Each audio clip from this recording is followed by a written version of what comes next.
在经济全球化的浪潮中，每个国家都希望在国际市场上占据一席之地，但保护本国经济的本能也促使他们筑起各种贸易壁垒。贸易壁垒如同一条条看不见的界限，既是自我保护的盾牌，也可能成为阻碍交流的高墙。这些壁垒通常以高额关税、繁琐的进口配额、严格的产品标准和出口限制等形式出现，旨在抵御外来竞争，保护国内生产者不受外国产品的冲击。历史上，许多国家都曾使用过贸易壁垒来保护自己的市场。以美国为例，20世纪30年代的斯穆特获利关税法案就是一个经典案例，其推行高额的进口关税，目的是保护国内农民和企业免受外国竞争者的影响，但结果却加深了大萧条的程度。贸易壁垒的成因多种多样，有的是为了保护新兴产业，有的是出于国家安全考虑，还有的是响应国内政治压力，保护受到外来竞争威胁的行业。然而，贸易壁垒的建立往往会引发连锁反应，一国的保护措施可能会激起其他国家的报复性措施，导致贸易战的爆发。这不仅会导致国际市场的混乱，还会增加国内消费者的成本，因为进口商品的价格上涨，同时也可能会限制本国出口商的外销机会，因为其他国家可能会以牙还牙。在贸易壁垒的背后，往往是国家间的利益博弈和政治考量。以中国的快速崛起为例，其制造业的强大挑战了许多国家的本土产业。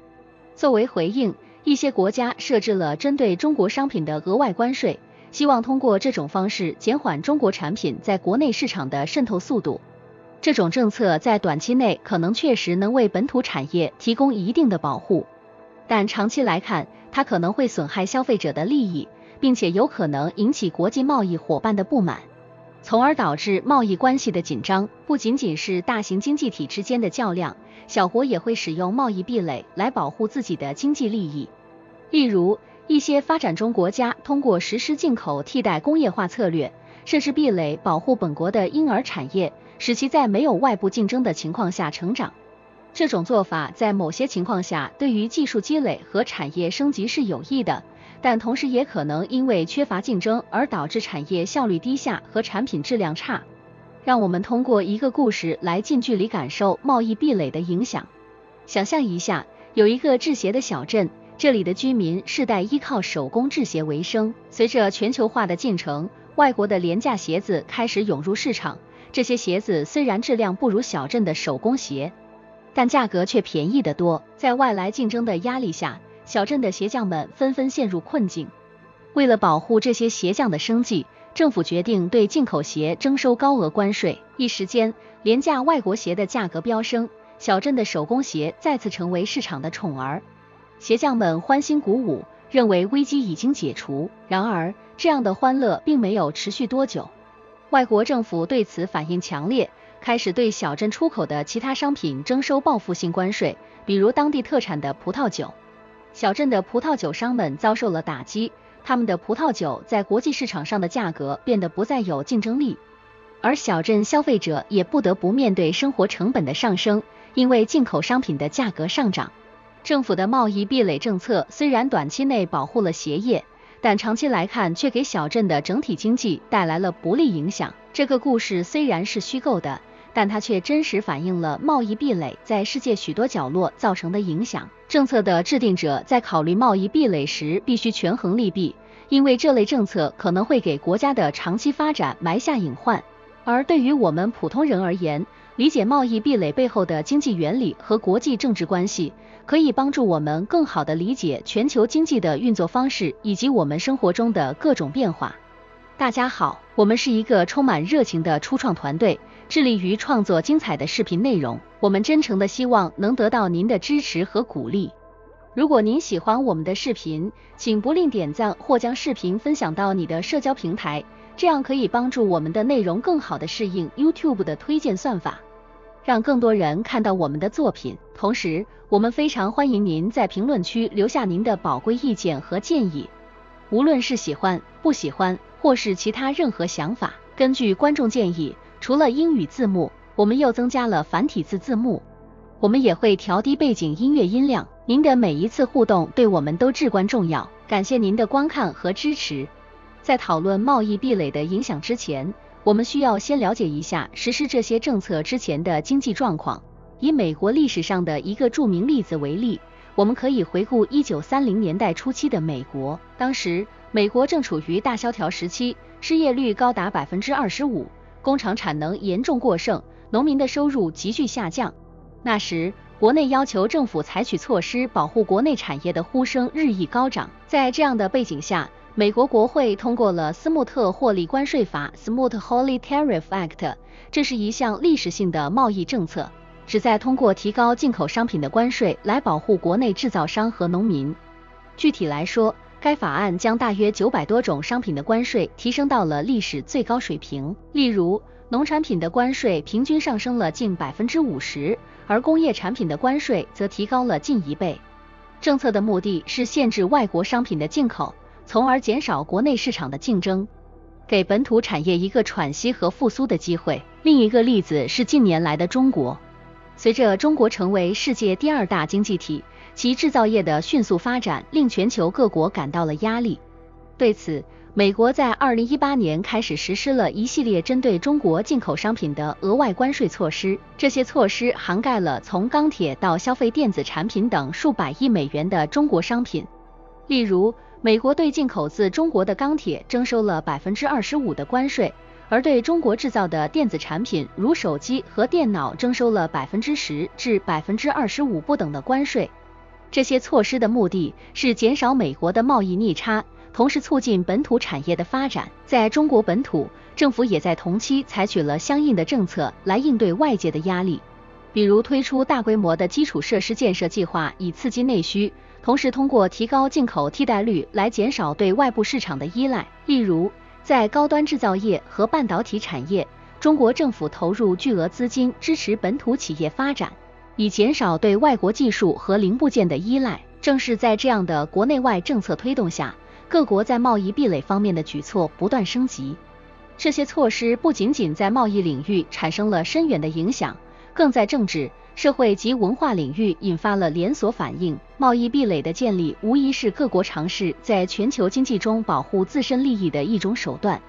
但其长远效果和影响如何，则需要我们从历史和现实中不断地寻找答案。斯穆特霍利关税法的实施，以及近年来针对中国商品的额外关税措施，都带来了直接而深远的变化。在短期内，这些政策似乎达到了预期的效果，保护了国内产业，减少了进口，提高了本土企业的市场份额。比如在斯穆特霍利关税法通过后的最初几个月，美国的进口量显著下降，国内的一些产业确实获得了暂时的缓解。而在2018年对中国商品加征关税之后，美国国内一些受保护的行业也体现了一定程度的生产增长和就业回升。但是从更长远的视角来看，这些政策的副作用也逐渐显现。以斯穆特霍利关税法为例，其他国家对美国的报复性关税措施导致了美国出口的大幅下降，美国农产品在国际市场上的竞争力受到了严重影响，农民收入的进一步下降加剧了农业危机。与此同时，由于进口成本的提高，美国消费者不得不为许多商品支付更高的价格，这降低了美国人的生活水平，并加剧了经济萧条。经济历史学家普遍认为，斯穆特霍利关税法加剧了全球贸易的萎缩，深化了大萧条的程度和持续时间。对于美国近年来对中国商品加征的关税，虽然在一定程度上刺激了美国国内的制造业，但也引发了一系列连锁反应。首先，中国对美国的反制措施影响了美国农民和制造业出口商，尤其是大豆和其他农产品的出口商遭受重创。其次，美国企业在供应链上的成本增加转嫁给了消费者，导致消费品价格上涨。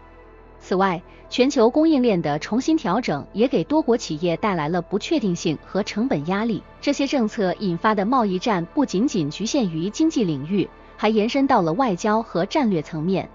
贸易壁垒的建立使得国际合作变得更加困难，加剧了全球经济的分化。长期而言，这种政策可能会促使各国寻求新的贸易伙伴和市场，重塑全球经济格局。同时，我们也不得不考虑到贸易政策在不同国家和行业之间造成的分歧。在一国内部，受保护的行业可能会获益，但其他依赖进口原材料和零组件的行业却可能遭受损失。这种内部利益的冲突，使得贸易政策的实施变得更加复杂，并伴随着政策调整的摇摆和不稳定性。总而言之，贸易壁垒政策虽然出发点是保护国内经济，但其带来的变化是多维度的，影响是深远的。任何关税政策的实施都需要权衡其短期利益与长期代价，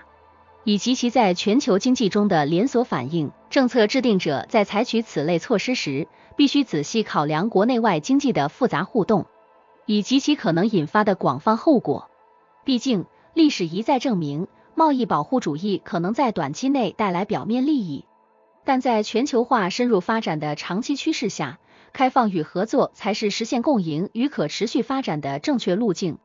亲爱的朋友们，非常感谢你们一直以来的支持和鼓励。我们在 YouTube 社区发起了一个投票，希望听听你们的声音。这是一个展现我们共同价值观的绝佳机会，请来表达你的看法，让我们一起探讨和分享。你可以在视频下方的评论区找到投票的置顶链接，期待你的参与。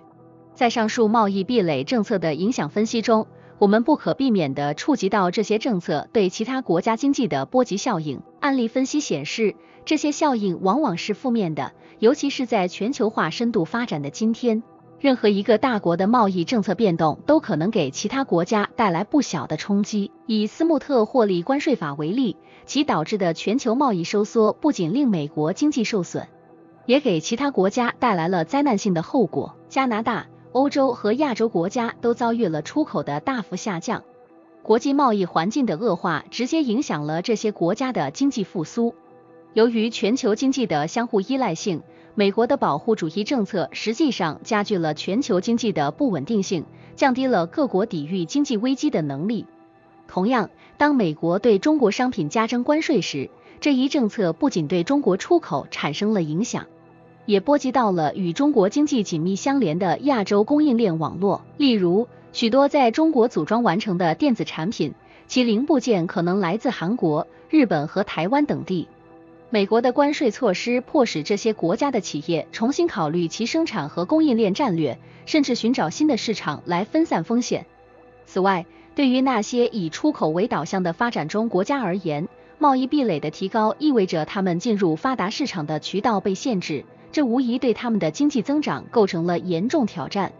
例如，非洲和拉丁美洲的一些原材料出口国，由于关税提高，其出口收入减少，这直接影响了这些国家的经济稳定和社会福祉。